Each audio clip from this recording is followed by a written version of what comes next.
All right.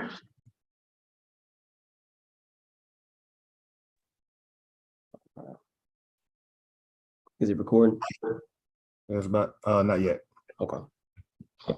Let's see. Okay.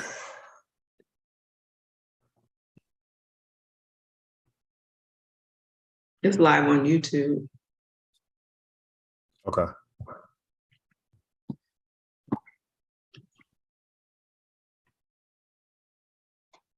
Let's see. Let's see. Just got the notification too.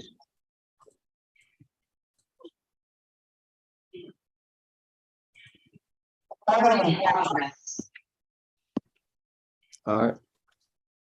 Again, welcome to another week of the Lost Confederacy channel. Again, we are the true Americans, hence the name Confederacy. As always, you have myself, Chief Depot, Chief Alligator, as well as Chief Whitewater. And here, this is channel for American Prisoners of War, and focus on the first letter in that acronym, APOW, which is American. Before we get started today, we definitely had to address something, pretty much the elephant in the room. Hate to say it, but it's in, I told you so moment. We've been on this channel for over a year now, telling you how we've been military occupied. We've shown you proof, we've shown you evidence. We've done it in, a high level thinking, all different kind of ways we could put it to you. But now it's just trying to, slap you across the head with it. I think a couple of days ago, actually September 7th, they came out with an article, not even an article, actually, it was on MSNBC. Again, this is a worldwide televised news channel, and they pretty much just exposed how we're being military occupied. The Anti-Defamation League, the actual CEO, if I recall correctly, was on MSNBC and pretty much unpacked this information.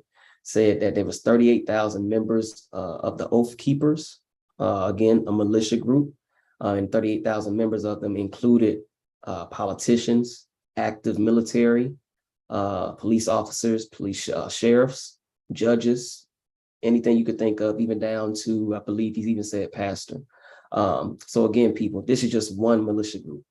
We list every week who has the power or who pretty much controls the militia, which is the president. And now it should start making sense how January 6th can happen, but then, nothing as far as criminal charges get applied to these people, because the people that would apply these criminal charges are actually within this government. So again, just gonna play a quick, believe it's a 5-minute video showing exactly what pretty much I'm speaking about. And then we're gonna talk about it because we have to address this as a group. So let me go ahead and share my screen and then we'll get into it.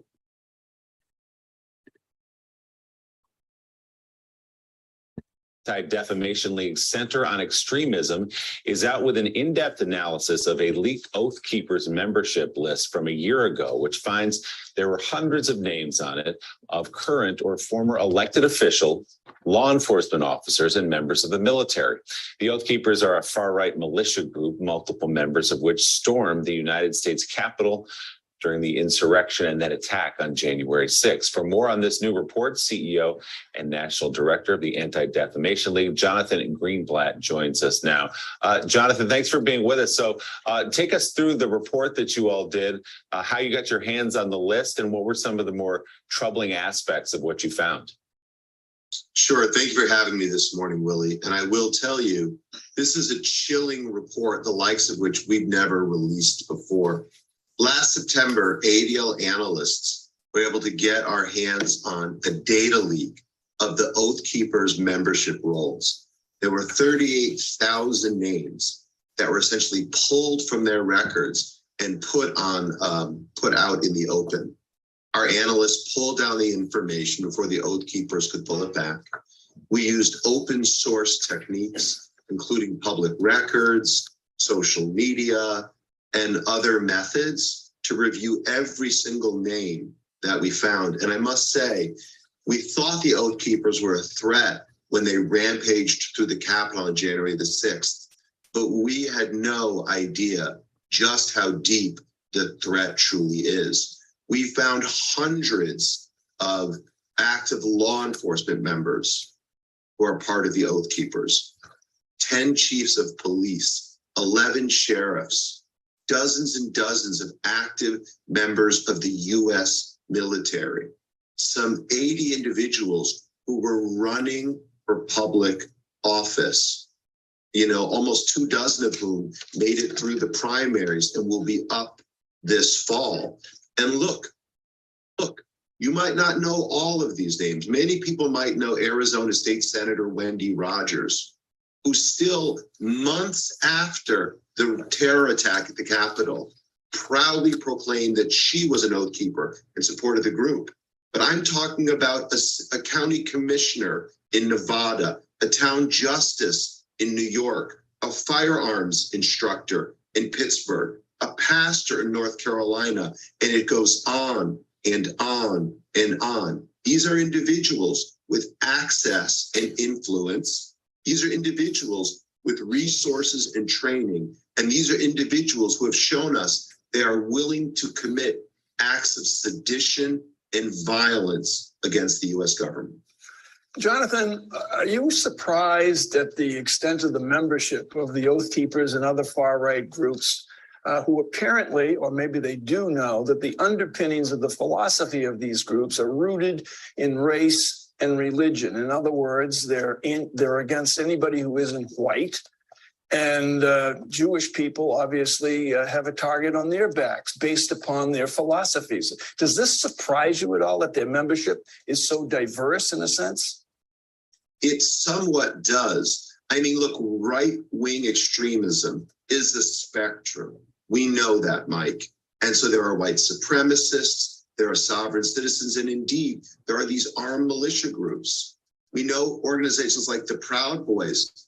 Tario, the head of it, is Hispanic. And indeed, there is some diversity among the Oath Keepers. But I think what's more frightening is the fact that they, for a long time, have prioritized recruiting active and retired law enforcement and military. We thought, Mike, they weren't being successful. We were wrong. We have a problem with an enemy inside our own ranks who has committed, as the Oath Keepers do, to uphold a higher oath, not to have fidelity to our commander-in-chief or necessarily to the jurisdictions where they work, but to their notion of the Constitution and a holy obligation that, again, puts minorities, puts Democrats, and puts ordinary citizens in their crosshairs. CEO of the Anti-Defamation League, Jonathan Greenblatt, thank you very much for coming on this morning. I'll just stop sharing there. I'll let you all go ahead and give you all's thoughts, and then I'll kind of piggyback off of that. Yeah. Well, yeah, I mean, we've talked about it. We read on it every single week in the Constitution, and here it is coming out of somebody else's mouth. It's not just us talking about it now. It's on Front Street. So I think that this is definitely a time for people to listen and to try to further understand where we stand here in the US. I mean, people just have to be aware of what's really going on. And it's just not talking at this point.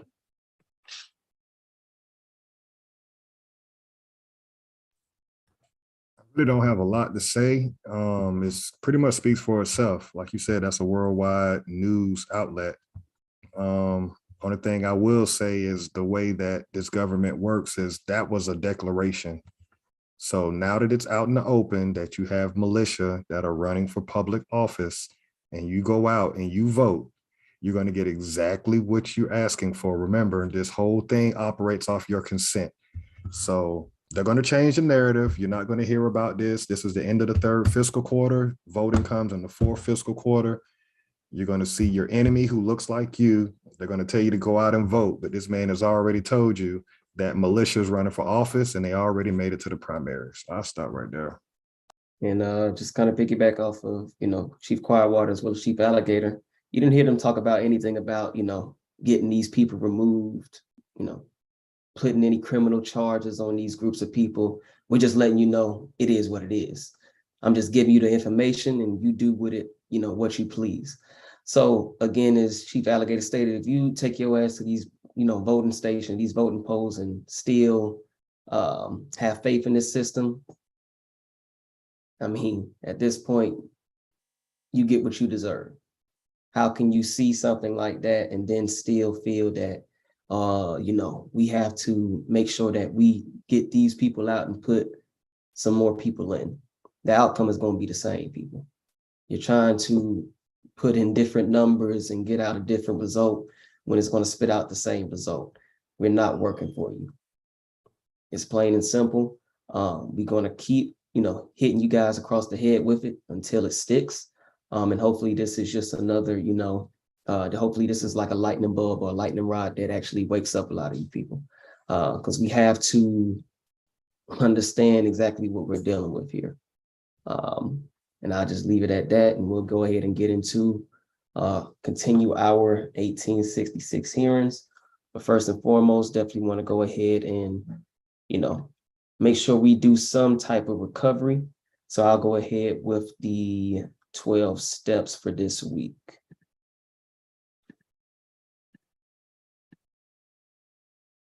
All right. Step 1, learn about the estate or estates your family originated from. Step 2, who established that estate. Step 3, what tribe and confederacy had jurisdiction over that area prior to the European. Step 4, ask all nonprofit organizations you attend, what's your position on reparations. Step 5, they either support it or they do not. No support means no money. However, if they support it, then children and adults need weekly classes free of charge about steps 1, 2, and 3. In addition, field trips to APOW landmarks in that city, county, and state are needed. Step 6, don't support European holidays for the remainder of the 13-week time frame. Step 7, avoid spending money with any small business that does not hire your people.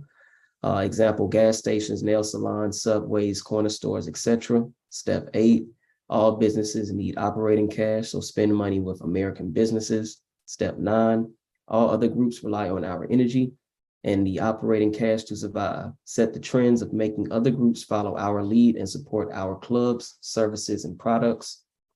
Step 10, the US government is bankrupt. The Federal Reserve prints money, i.e. quantitative easing. It also burns money, i.e. quantitative tightening. The US dollar hasn't been backed by gold since Richard Nixon in 1971, the Gold Standard Act. The government operates off the full faith of its citizens to pay debt and taxes. American prisoners of war no longer have faith in the US government. This is why financial support will be altered, stopped, and redirected. Step 11, teach your children 1 hour a day about their history on this land. A, have them learn about an American inventor. B, have them know about our heroes. C, they should know the European that conquered the estate you live in. And D, they should know the nation of people prior to the European invasion militarily and culturally. Step 12, practicing these steps will educate us on the land we're claiming America and attaches us to the history and laws of the US government. Every estate American prisoners of war live in should have steps 1, 2, and 3 advertised via social media, radio, and newspaper. This in 13 weeks, 1 fiscal quarter, will bring us together for a common cause.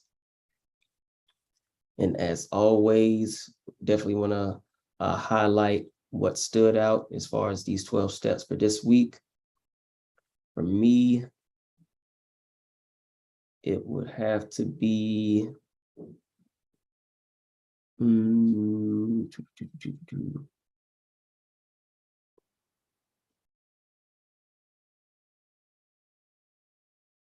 number 9. It have to be number 9 for me this week, especially in regards to what we just listened to and heard in regards to the Anti-Defamation League. Other groups rely on our energy.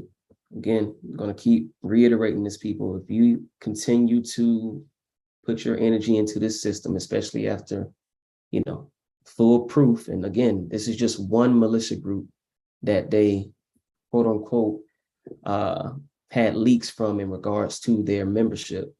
There's plenty of them. You heard them mention the Proud Boys, and there's several other militia groups. We'll read it today in regards to, you know, who has the power over the militia. And you'll see that it says the militia of several states. So again, they're all over this country. In different states, you'll have different militias. So again, this is just one militia group that has 38,000 deep. So I say again, they rely on our energy to continue to, you know, I guess be willing to take up or put up with this this shit we're dealing with, because they need our consent. That's how they remove the karma off of them.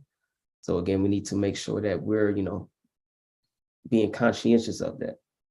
And I'll let you all kind of pick your step that stood out this week.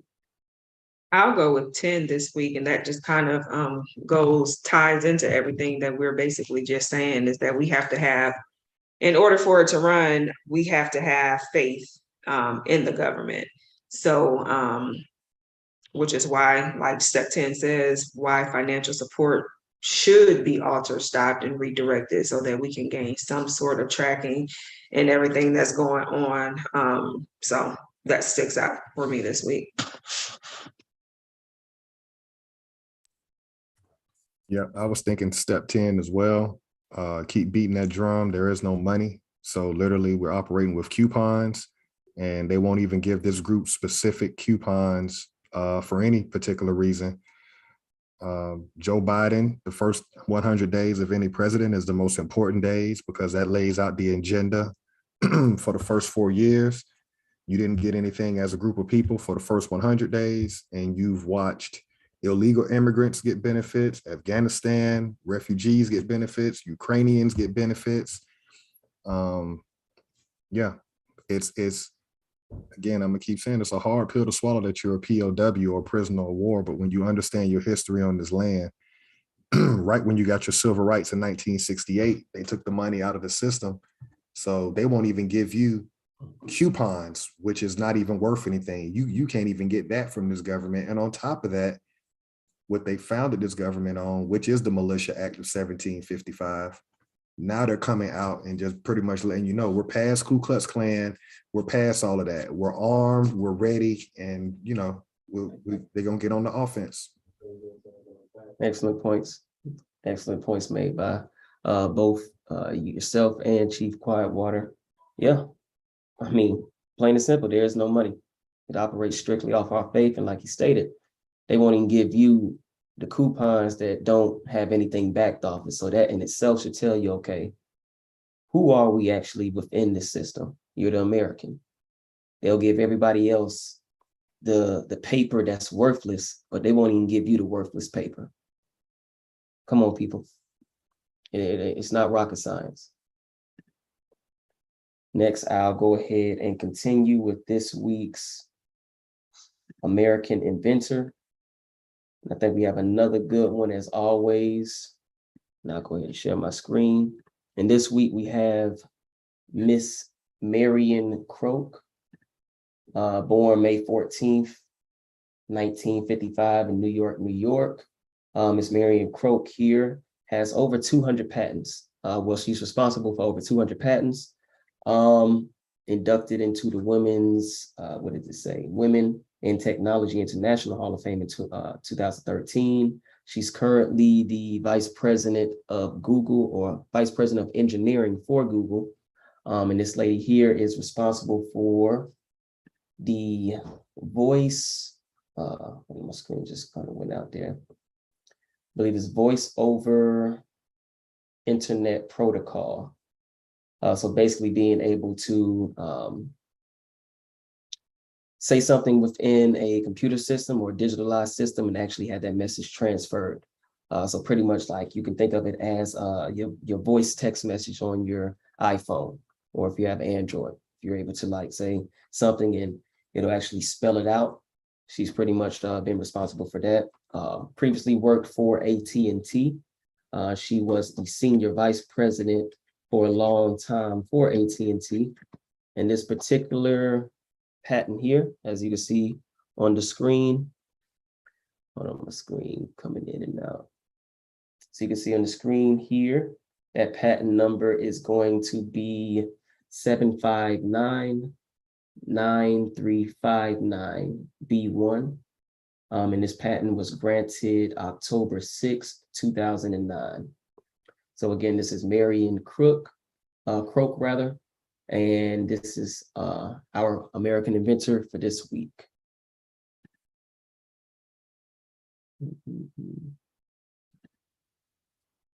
Go ahead and stop sharing my screen. And next, we will go ahead and have Chief Alligator with this week's Dr. Woodson quote.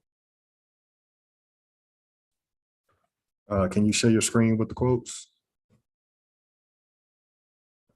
Yeah, got you. Give me one moment. HDMI messing up.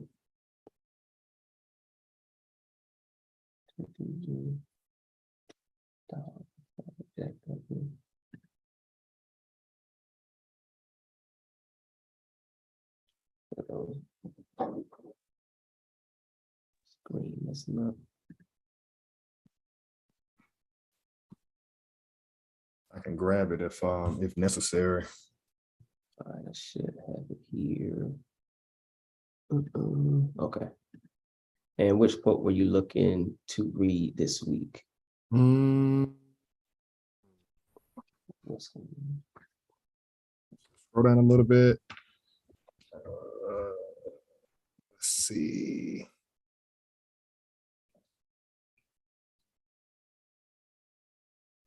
Do number 6. Number 6. So this week's Dr. Carter G. Woodson quote, number 6. Leadership is usually superimposed for the purpose of directing the course of the ostracized group along the same lines. This was accomplished during the days of slavery, which we know to be military work camps, by restricting the assembly of Negroes to certain times and places and compelling them to meet in the presence of a stipulated number of the wisest and discreetest men of the community. These supervisors of the conduct of Negroes would prevent them from learning the truth, which might make them unruly or ambitious to become free. And I wanted to choose that one just to tie in to the video you played. Where's your NAACP? Where's your Urban League? Where's your pastors? Where's your Al Sharpton? You know, where are all these supervisors of the Negro now that they've come right out and, you know, let the world know that we have militia within all sectors of the government. And lastly, man, everything operates off trends. If we look at the last 90 days, we saw the massacre at the grocery store in Buffalo. We saw a man in Ohio get shot 60 times. We've seen countless other people get shot on video. At this point, it's past a trend. It's rhyming like a motherfucker at this point. And you did get a win earlier this year with the George Floyd conviction, but now you're right back to taking L's because you're continuing to be murdered on video and no arrests are being made. It's back to suspension with pay, internal investigation. They're not even raising money for court cases anymore at this point because there will be no court case. What's up with these district attorneys that look like us? Nobody's going to speak out and say this is unacceptable. So everybody's just going to be quiet. So that's why I chose that quote today.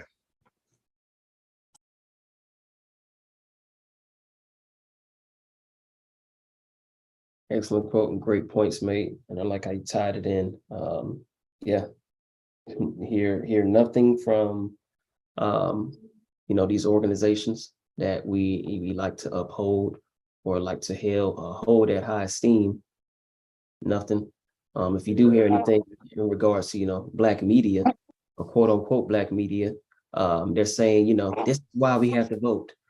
So you can see that even then, they still want to try and act like this system can be fixed for us. or they still want to have faith in the system because they're still telling you to run to the polls, even though this man, a part of the system, CEO of the Anti-Defamation League, is blatantly telling you, oh yeah, they got the politicians, the judges, the officers, the sheriffs, hell, even your pastors. So even your religion is infiltrated. But yet you still want to have faith in this system. So again, our enemies are not just, you know, these people on these lists. It's the people that are telling you, oh yeah, but we still have to vote. Oh yeah, but we still have to do these things. Those are enemies. So there's a lot of straightening that has to be done. And that's why we have this channel, trying to put you all up on game to open up your eyes to realize, okay, a lot of these people that you hold up in this, you know, high esteem are your enemies, and they have to be checked for it. And lastly, we'll have Chief Quiet Water with this week's Maroon historical points and legal Nico, definitions. can you real quick of the two officers that got shot in the Metro Atlanta area by a European, and he was arrested this week. So while they're showing us get killed being unarmed, here you got a European that killed two Marietta. He got arrested. So again, if y'all want to just share on that real quick, because the pattern is the same. You can now kill cops. This ain't even mass murders like the grocery store in Buffalo. This guy killed two cops in Marietta. Okay. No, great point. Great point. I did see that. And yeah, I mean, it just shows you what's going on. And it was the actual person that killed these cops was a European US citizen. So of course, you know, going to take him into custody. Nobody's going to end up, the actual killer will end up dead. I'm going to take him into custody, do a little psych evaluation, see why you're trying to, you know, hurt the people that's protecting you if this is a, you know, European US citizen, because again, they aren't the ones being military occupied. They're the ones that's reaping benefits from the military occupation. But again, it just highlights that. I also saw something else in Illinois that they're, it almost sounded like the purge, like you have X amount of time before you can actually go after a convict or a certain type of thing. So it just, you know, they're putting out these messages, can't even call it subliminal because it's blatant, these blatant messages about how this law or lack thereof laws are going to be upheld. So again, people, I mean, we're in the fourth quarter now. So it's time to either, you know, get prepared. If you haven't gotten prepared, just get with somebody that has. But definitely is you know, time is of the essence at this point.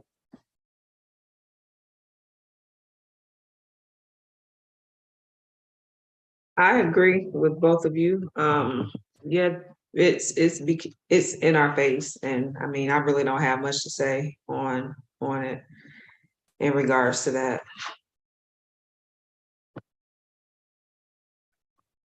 Okay, I'll go ahead and do the legal definitions. Is my volume okay? Okay. All right, so legal definitions. Number one, American, a native of America. Number two, descendant, one who follows in the bloodline of an ancestor, either lineally or collaterally. Number three, slavery, a situation in which one person has absolute power over the life, fortune, and liberty of another. Number four, prisoner of war, a person, usually a soldier, who is captured by or surrenders to the enemy in wartime. Number five, school, any institution at which instruction is given in a particular discipline. Number six, education, an enlightening experience. And the Maroon historical points. Number one was a person escaping slavery, seeking freedom, or breaking the law. Number two, providing unity and a strong defense came first. Number three, Maroon leaders were first and foremost military figures. Number four, Maroons established guerrilla warfare, planting sharp sticks in thick grass. Number five, Maroons knew their European enemies' language, defenses, and plans. And we can just do the 7th definition: recovery or return to a normal state of health, mind, or strength. The action or process of regaining possession of something stolen or lost, which is why we do the inventors every week. It's on you, Chief Biko. And lastly, go ahead and jump into the Constitution before we continue with the 1866 Indian Treaty hearing. And this, guys, is just going to bring it home full circle. Again, when we highlight this Constitution, we're highlighting it because this is the foundational document of this government. So all roads lead back to the original. So when we're saying these things, we're mentioning, these laws that are or these policies rather that are contradicting, this Check the message real quick, Chief Biko. Not to interrupt you, but check the message real quick before you go on. I know you're getting ready to build on the Constitution. Okay.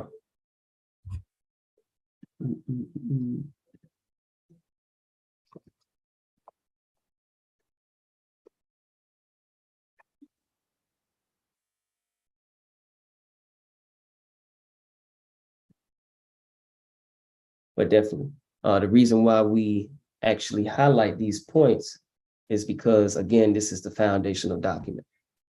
So if anything that comes after it is contradicting it, then that just pretty much voids this whole Constitution, the whole foundation of this U.S. government that we're currently underneath. So again, just want to highlight how we highlight section 10 or number 10 in our 12 steps of recovery. Section 10 states, no state shall enter into any treaty, alliance, or confederation, grant letters of marque and reprisal, coin money, emit bills of credit, make anything but gold and silver, coin a tender and payment of debts. So again, as Chief Quietwater and Chief Alligator highlighted, we're playing with coupons that are backed by nothing. And yet this government won't even give people that look like yourself and myself the coupon that is worthless. Yet this Constitution states that the only thing that is payment or can be used as payment of debt is gold and silver. So they're contradicting not only themselves and this government, but they won't even give you the contradiction, which is the coupon. So again, people, we have to understand this, because why are we dealing with military, militia, armed forces? Why are we dealing with gentrification? Why are we dealing with racism, segregation? Why are we dealing with these things when there is no money? This government is broke, they have nothing, and they have nothing to give us. So why do we want something from a broke nation? It doesn't make any sense. It doesn't make any sense. Next step, we'll go to Article 2, Section 2. And here it states that the president shall be the commander-in-chief of the Army and Navy of the United States and of the militia of several states. As I pointed out earlier, the militia of what? Several states. So again, it's not just the Oath Keepers. There's militia in every state, or at least majority of the states. Georgia is a military district. It's separated into militia districts. Like if you were to go and check, family lineages or things of that nature, you'll see that it has, militia district 1, 2, 3, so forth, so on. It was created for a military buffer state. So again, when we're bringing up these things, it's for a reason. We're trying to highlight where this all comes from, if we're ever to escape it and destroy this. And lastly, Article 6, Paragraph 2, the Constitution and the laws of the United States, which shall be made in pursuance thereof, and all treaties made or shall be made under the authority of the United States shall be the supreme law of the land. And the judges in every state shall be bound thereby. Anything in the Constitution or laws of any state to the contrary, notwithstanding. So again, here just stating that this supreme law of the land is supposed to be the treaty, but even that is contradicted. A lot of the treaties that we read especially in the beginning, were invalid. They were done separate and apart of the United States government. Separate and apart meaning not backed by the United States government. Congress is the one that's going to pass or approve these treaties. So again, if we're using our mind, doing some, critical thinking, okay, if they're saying, waging war on these people, which again, Congress has to declare war, never declared these wars like the Seminole War, these different wars, there is no Civil War. We broke that down. So how do we have treaties that are supposed to be ending these non-declared wars? Doesn't make any sense. Doesn't make any sense.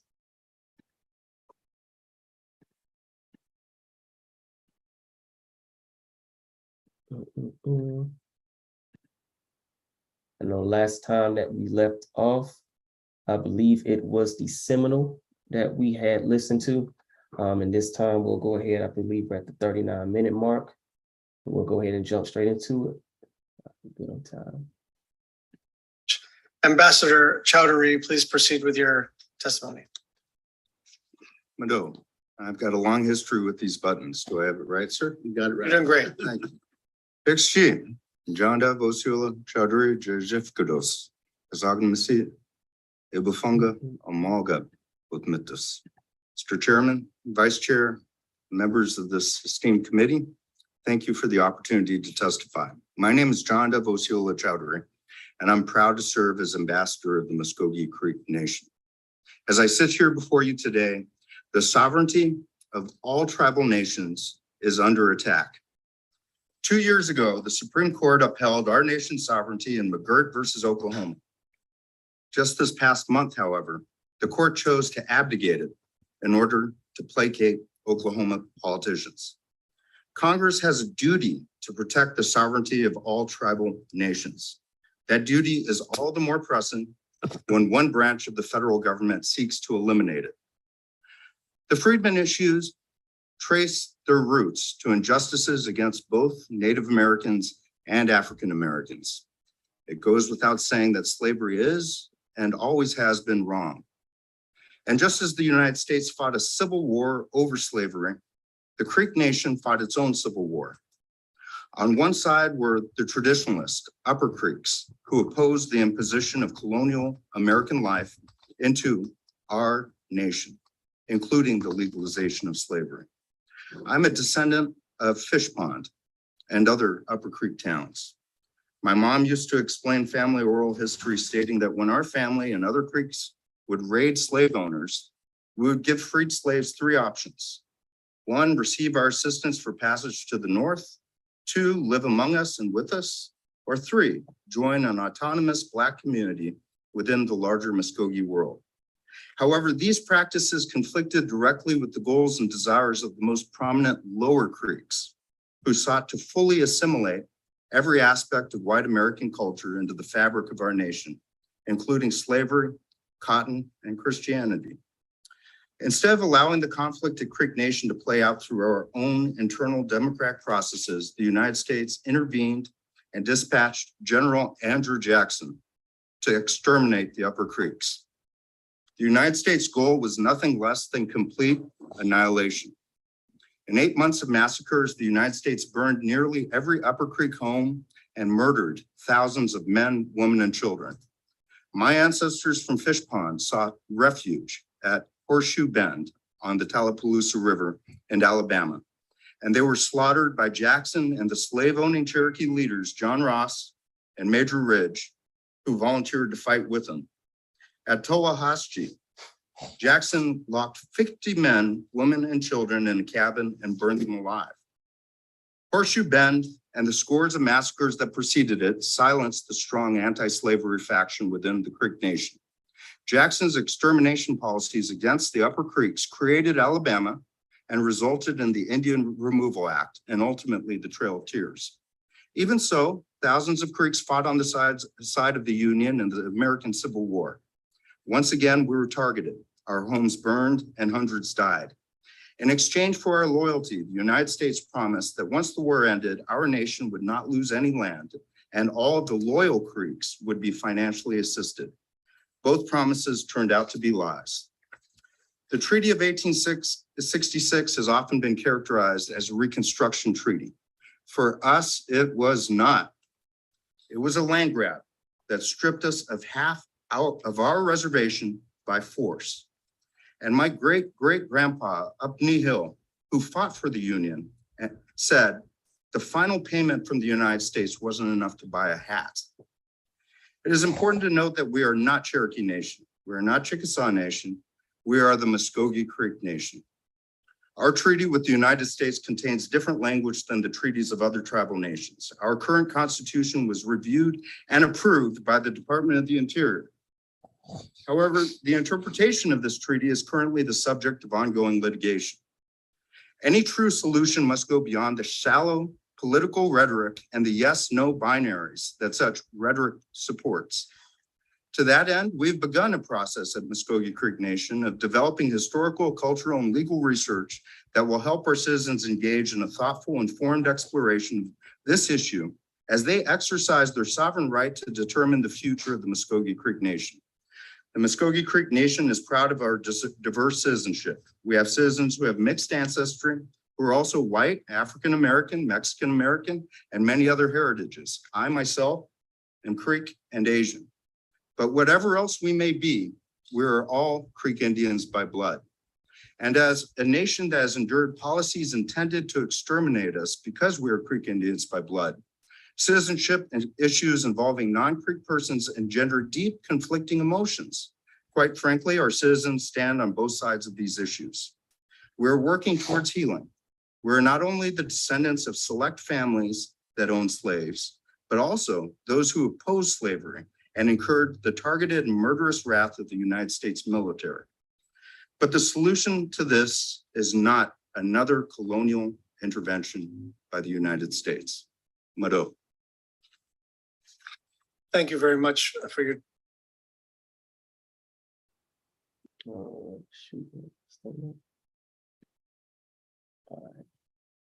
I was just jotting down some things that he stated. I could start from the last thing that really stood out to me.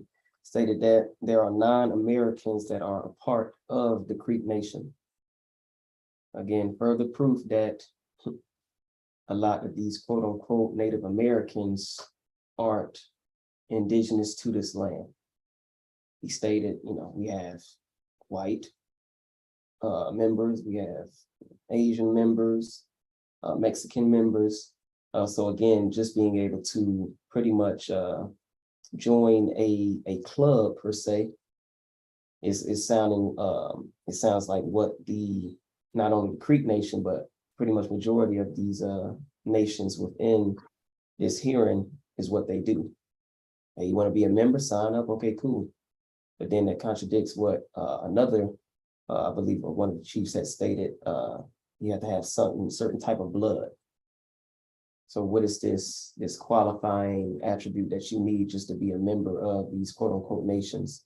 Because it sounds like they're just allowing anybody to become a part of them. Again, need approval from the US government to even sanction off anything. So how can you actually be a sovereign nation if you have to, again, ask for permission or approval from another nation that supersedes you? He stated needed approval from the US government's Secretary of Interior, I believe, for their constitution or something to be ratified. So again, they're subordinate or up underneath this US government. And again, he stated the American Civil War. What's war? What is this Civil War that, all of these members on this panel keep bringing up? We had Maxine Waters, 2 or 3 weeks ago, just stated that it was a rebellion. So where are we getting this Civil War from? Again, I'll show it. After this, Congress has the power to declare war. Congress never declared a Civil War. So why do we continue to have this lie spewed out and spoken about by these members in this hearing? So they're not only lying about, a war, they're lying about who they are, lying about them being the actual American, as well as other things. So I'll just stop right there and let you all kind of, speak on what pretty much stood out to you all.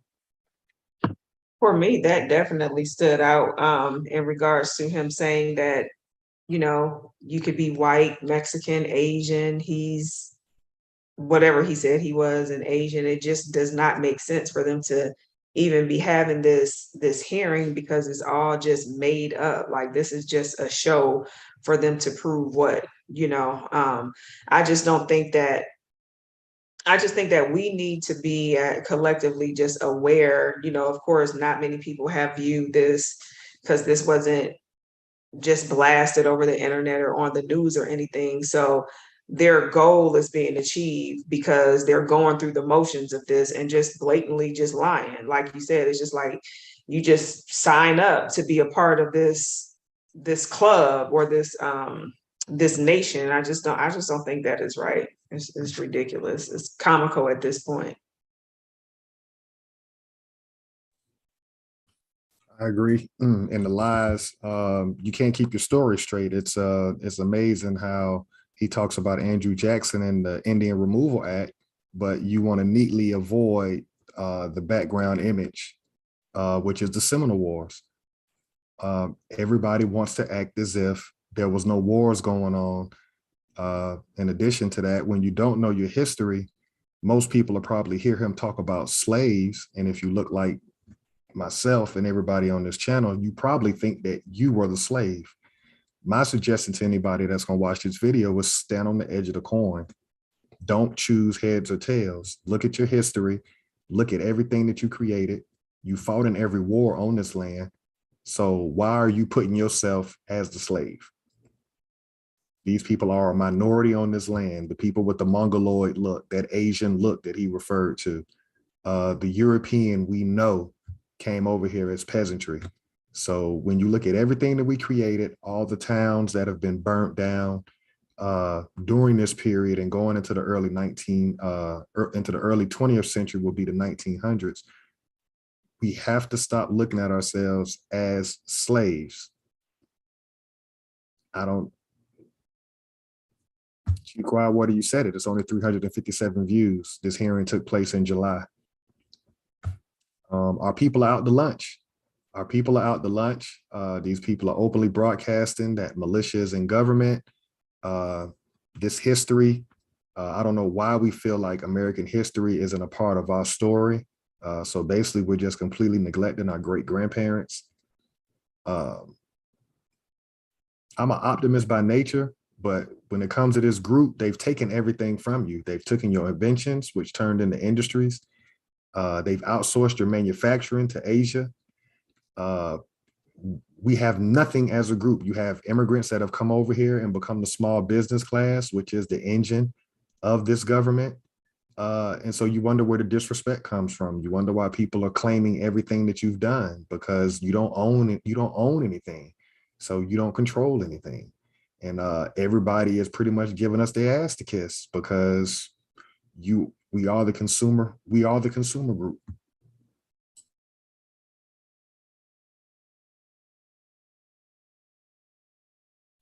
Yeah, excellent points made by both of you. Yeah, at this point, you can see that they're just stumbling over their own lies, repeating the same lies. So they're they're on code in regards to that. All of these people who are claiming to be our ancestors, a part of our ancestors' lineage, in promoting or keeping the lie going in regards to a civil war, and they do a great job at it because they're doing a great job at putting themselves into the story. As Chief Quietwater highlighted, said he was some form of American, but with Asian. Then he goes on the list. That's how you can get. We have white members and Mexican members as well. And then we look back at 2 weeks ago when we had the ginger, the redhead fella claiming to be Native American as well, or American as well. So you can see how they're all on code in regards to that, because As you can see, they all look different. Some look Asian, some look European, some look like hybrids. So they're on code on that. But again, we have to get on code as well in understanding that this is a lie. I mean, it says it in the title, Reconstruction Treaties. They're just telling a retelling of a story, but they're excluding certain facts, a lot of truth, and they're implementing a lot of lies with that.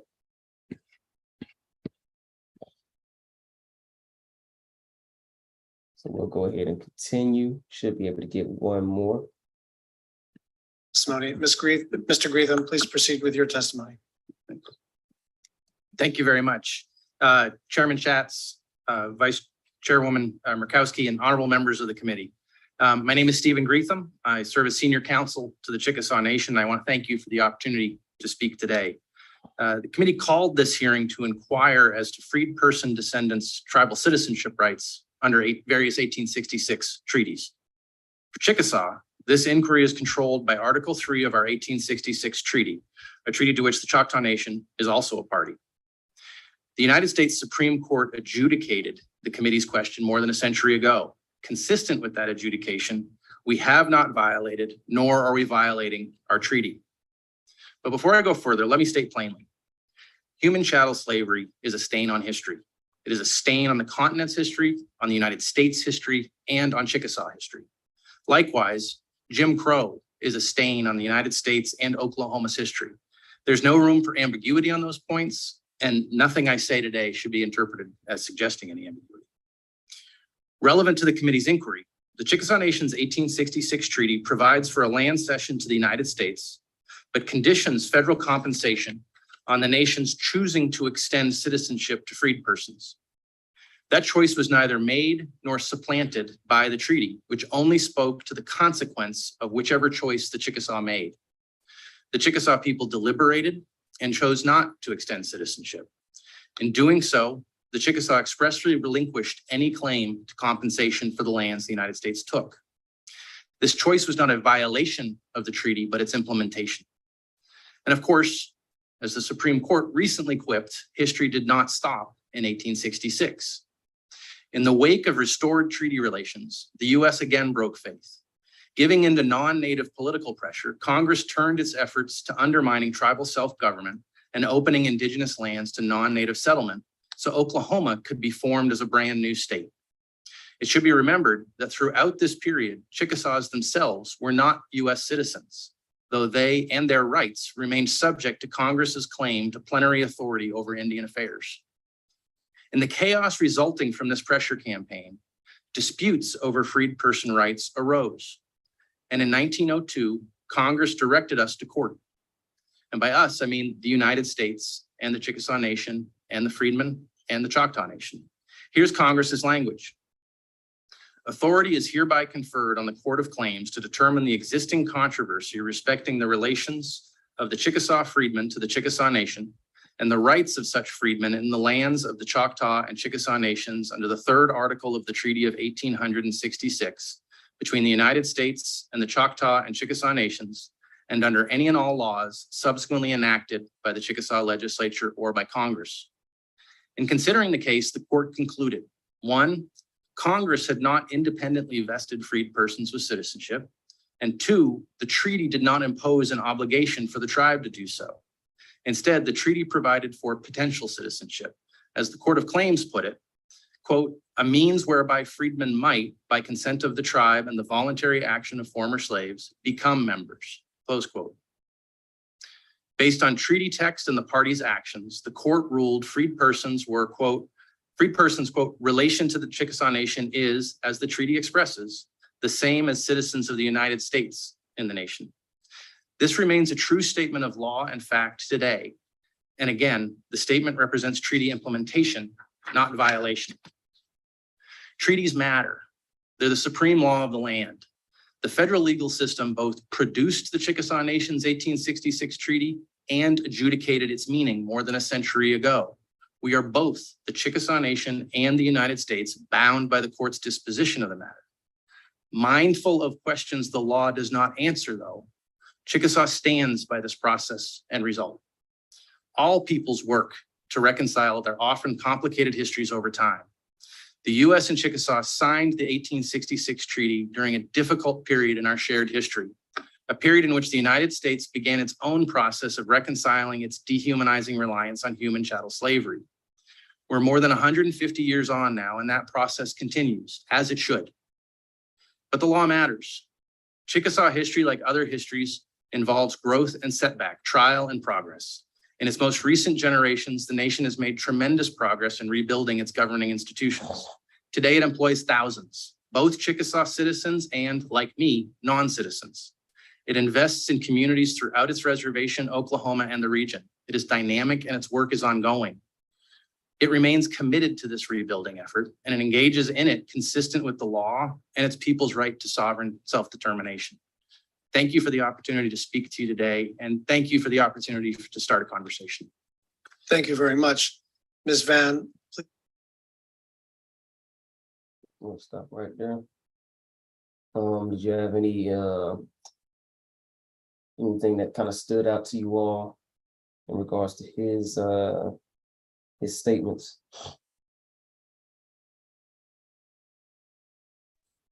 Chief Crowdwater, you gonna go first? Yeah, a lot jumped out. Number one, how are they just overlooking that these tribes came from east of the Mississippi River? That's first and foremost. The Choctaw, Chickasaw, you moved a small select portion of those people into Indian Territory, which later became the state of Oklahoma. Then you mix them in with Europeans and other prisoners of war, and you just basically made a fake nation.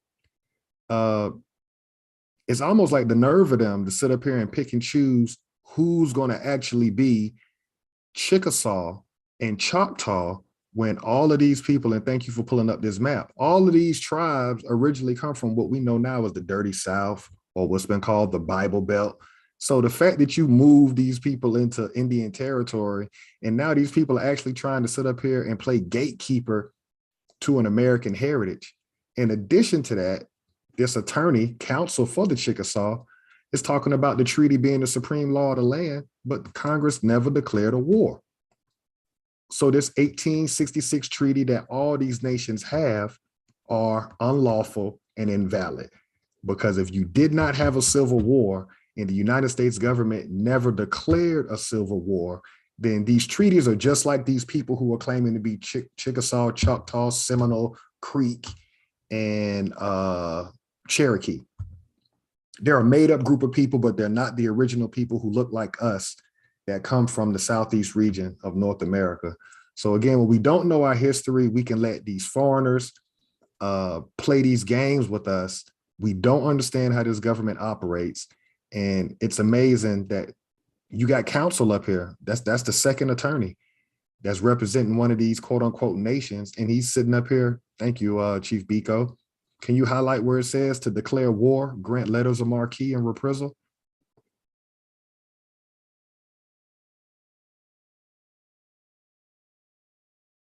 We're asking, show us where Congress voted to declare war, to declare a civil war.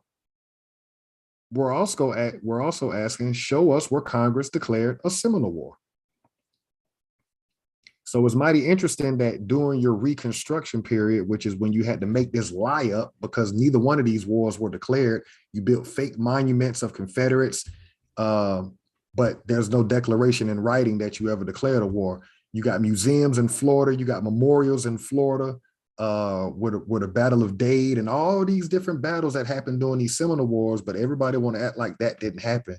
But you're going to stand on the 1830 Indian Removal Act as if Andrew Jackson did something lawful, when in reality, he moved people without war being declared.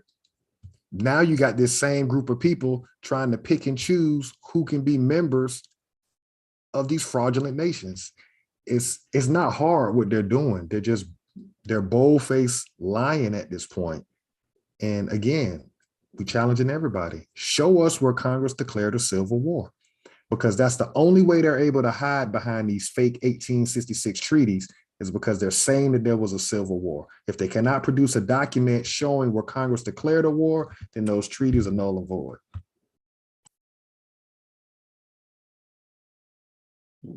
Absolutely. Yeah, definitely all facts there. Yeah, I just don't know where are they trying to even go with this?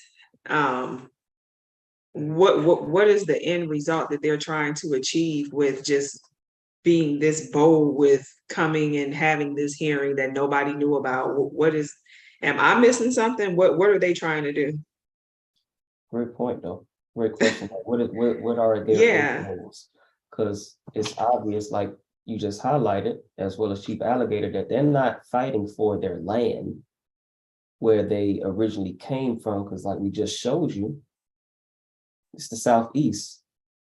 You're worried about shit that's going on in Oklahoma. So that's the first red flag to show that these people aren't the true Americans. Why are you settling for power to rule on who and who cannot be a part of your quote unquote nation, when this same government that you're trying to make your points across to in regards to having your ability to tell or have your say on who can join your nation, when they're the same people that just illegally or unlawfully moved you from, or supposedly moved you from, your homelands. You're not worried about that. You're worried about having power to dictate who and who cannot be a part of your nation, so you can still reap those benefits. You see what I'm saying?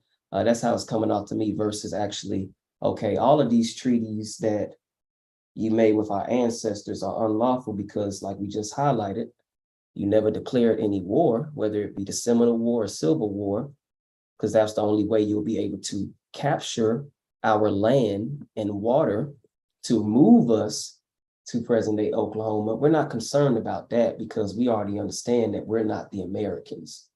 We're putting on a mask like we are. So we're talking about the deal in which you said we'll be able to dictate who and who cannot be a part of our new Native American nations. So that in itself is highlighting to me that these people aren't the true Americans. They're worried about more so about classism than actual recovery for their lost, stolen, and robbed land and assets. That's what we talk about on this channel. They're talking about a totally different thing within this hearing. And I'll let you all kind of stop right there or build off of that.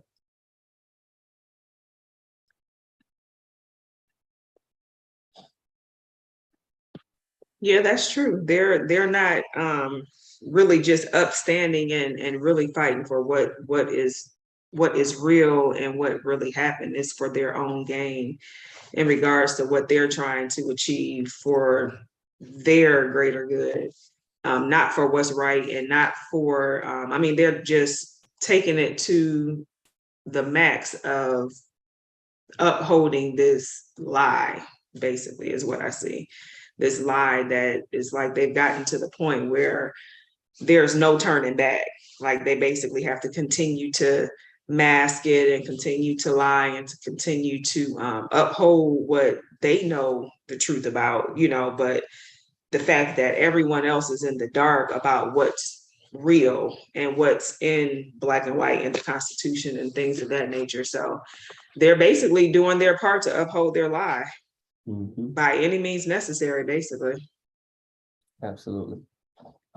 Absolutely. And that's why I said earlier, they're all on code in regards to that, because they're all bringing up the same points, slavery, this, we were said to be able to have the right to dictate who and who cannot be a part of our respective nations. We were,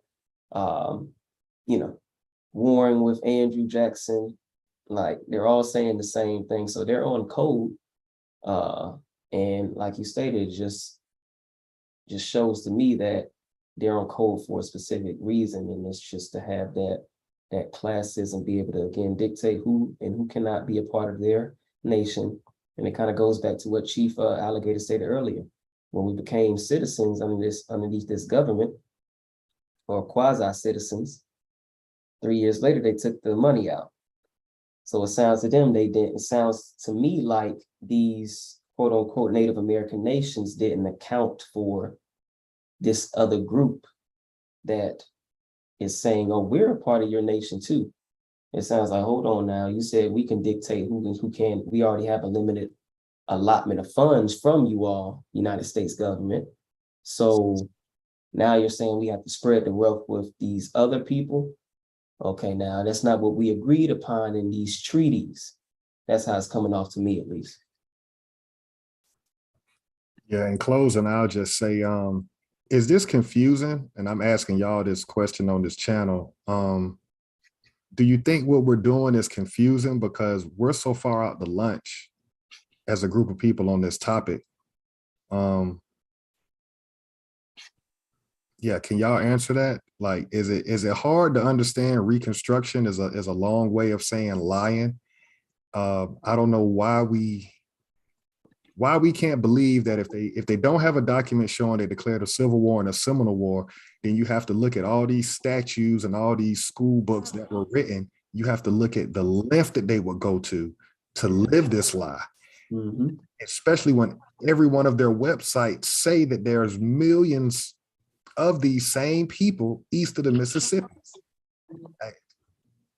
I don't think it's confusing at all. I mean, a lot of this information I didn't know prior to us studying, and we're a year in now, over a year in. So a lot of this information that I didn't know, but now that I know it and understand that we didn't have to dig too deep to get to the real information and get to the truth. So I definitely don't think it's confusing at all.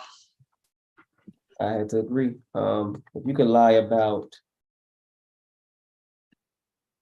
your government not being infiltrated from militia, and then the proof comes out that it is, then what makes you think they wouldn't lie about other things?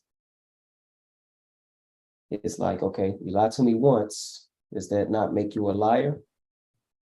How many times do we have to turn the other cheek or say, oh, that's just one instance, when they keep showing you, no, this is what we do on a constant basis until you get, okay, why do we even believe anything that comes out of these people's mouths? When it comes, and I think that's the sickening part for us, is that we're not believing who they are showing us that they are. Like, it is over and over and over and over. And like you said, now, just like you put it real simple and plain when you talked about the list of the people that were on the militia, in the militia groups, and it's like, they're not saying, oh, we have politicians and councilmen that are in the militia and we're not going to do anything about it. We're just letting you know. Mm-hmm. And what do you do with that information? Do you continue to just get slapped in the face like every time something happens? Or do you think okay, they're telling me and we got to do something about this? And it just goes back to, let me ask y'all right quick. Why is it that why can't we see that reality that you just said, Chief Quietwater, and Chief Biko? What's stopping us as a group of people to accept the fact that they've never stopped waging war on us since the 1800s? I liken it to an abusive relationship. You've been with this person for X amount of years. You already know what to expect from them, so you're not even trying to leave the said relationship or change. You're constantly trying to change this person, but like Chief Quietwater stated, they didn't show you their true colors. At this point, you either have one or two options. You're either going to stay with them or you're going to leave. And right now, our people are continuing to stay with this person. No matter how bad they're treated, we want to continue to stay with this person because I don't know. You can't see anything positive within that person that you're wanting to change. You're just so comfortable in your position where you don't even have to explore other options. Right. That's the mental aspect we're in right now. You're so used to being in this particular state. You're like, you know what? I mean, it seems like it, I mean, we could leave, but who's to say it won't happen to us again in another relationship? But when Right. you have that defeated mindset, okay, you're so comfortable with this where you're not even willing to be uncomfortable with the possibility of something better. Mhm. No matter if it's just incremental, you're not even, nah. I know what I know what to expect from them. Okay, yeah, I know I'm gonna get beat every quarter. I'm gonna get my ass beat by this person, and we just go and deal with it. And he may give us, some crumbs to eat whenever he feeds the rest of, the family. That's the only time we'll be able to eat is when the whole family is getting. But nothing specific is coming to me, and I'm fine with that. But I just don't want to even step out of this relationship to see if there's something better. That's what it sounds like to me. And I think there's a lot of distraction too. We are so waist deep in the distractions that are put out there with social media, entertainment, everything else, but what's right in front of our face and what's guiding our life on this land. Like, it's just a lot of distractions too, I think, with people. For sure. So the distractions and low self-esteem is what I'm hearing both of y'all say. So it sounds like what y'all are saying is, let's just use the word slavery for a minute instead of saying prisoner of war. Instead of them putting chains on every single person that looks like us on this land, what they actually did was took our head, took it off our shoulders, and put their head on our shoulders. And so what we're doing is we're walking around melanated Europeans because we only know history the way that they interpret it. Right. We believe in a civil war that they want us to look at. We can't do a 180, which is what this channel is about. We can't reverse engineer it and look at the fact that there was Seminole Wars and we fought in every war on this land, and that we actually had inventions and manufacturing, and we were warring for hundreds of years before the early 1900s during the world wars, when we finally just collapsed. And then you get a Martin Luther King and a Malcolm X, and then they start going the religious route because that was the last of our military defense for our people. So then we start believing in a power greater than ourselves and wanting to be civil with them. And we wanted to integrate with them, which is what happened. They ended up integrating us with them because they decimated our defense. It took hundreds of years to do it. Great points by both of y'all. So I'm gonna stand on the other side of it and just say it's brainwashing. We can't see outside of what they've made us see. And I think that's why this, on top of the distractions, like Chief Quietwater said, they've made us minorities. They've made us juveniles because we cannot critically think as a group of people. And then you have people who look like us that perpetuate the Reconstruction lie. So we're completely dependent on another group of people when all of this shit was ours. It's mind-blowing. It's really mind-blowing that you don't have to look that deep. We created all of this shit. And we will not see past the fact that we were slaves. I don't even think it's an abusive relationship, Chief Biko. I don't even think it's an abusive relationship. I think we're just literally under a spell. They literally have us looking at things through their lens. It's a bold-faced lie, but we can only see it through their lens. And so we're willing to just go along with what we're kids, which is why we answer to the term minority. That's why they can come straight out and let the world know, yeah, all sectors of our government are infiltrated with militia, and will still line up and go vote, which means you're showing the world. If you're the European, he's saying, look, we told them. We told them, what is it, September? We told them in September that they're infiltrated. Don't come save them, China, Russia, all these different nations that's got militaries. Don't come try to help these people because they're still willing to participate. And that's how they get us. They get us because we're still willing to participate, even though they tell us we killing you. And you wonder why you have no respect from all these other nations. Take off the blinders. I don't know if we're gonna I think after that declaration on the news by the CEO of the Anti-Defamation League, do y'all have any hope in us as a group of people moving forward? It's hard because, like you said, Chief Quietwater, he said it. He said it, and we're still going to go participate in this system. Yeah, I don't think people, if you ask 10 people that look like us, if they saw that news, if they did or if they did, 9 times out of 10, they probably, 10 out of 10 probably did not understand it. And 10 out of 10 probably could care less about it. It probably went so far over their head that it doesn't matter because they don't know the history. I'll say 9 out of 10. I won't say 10 out of 10. I'll say 9 out of 10.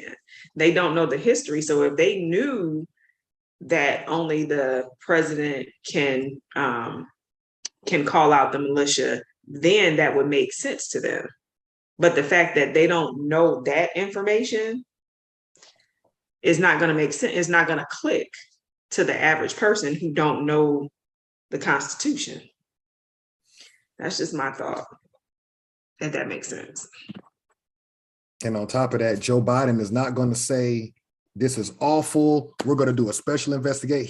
He's not going to say anything which further shows you that this government is against you. He won't say not one thing. You would think. And that was on mainstream news that our parents probably watch every night before going to bed. Right. you know, the much older generation probably watched it and probably have no clue what they were talking about. A 5-minute news, I want to say on a news story. Give it 5 minutes, bring the CEO on. All right, another news. Right, exactly. We got to put it in there again, like Chief Alligator stated, we got to make them aware. What they call a soft disclosure. Correct. Put it in there, 5 minutes, show all the numbers. Whoever reads it, get it. But we put it out there. You can't say that we didn't exchange this information, like you said. So, again, don't sign up for your own demise.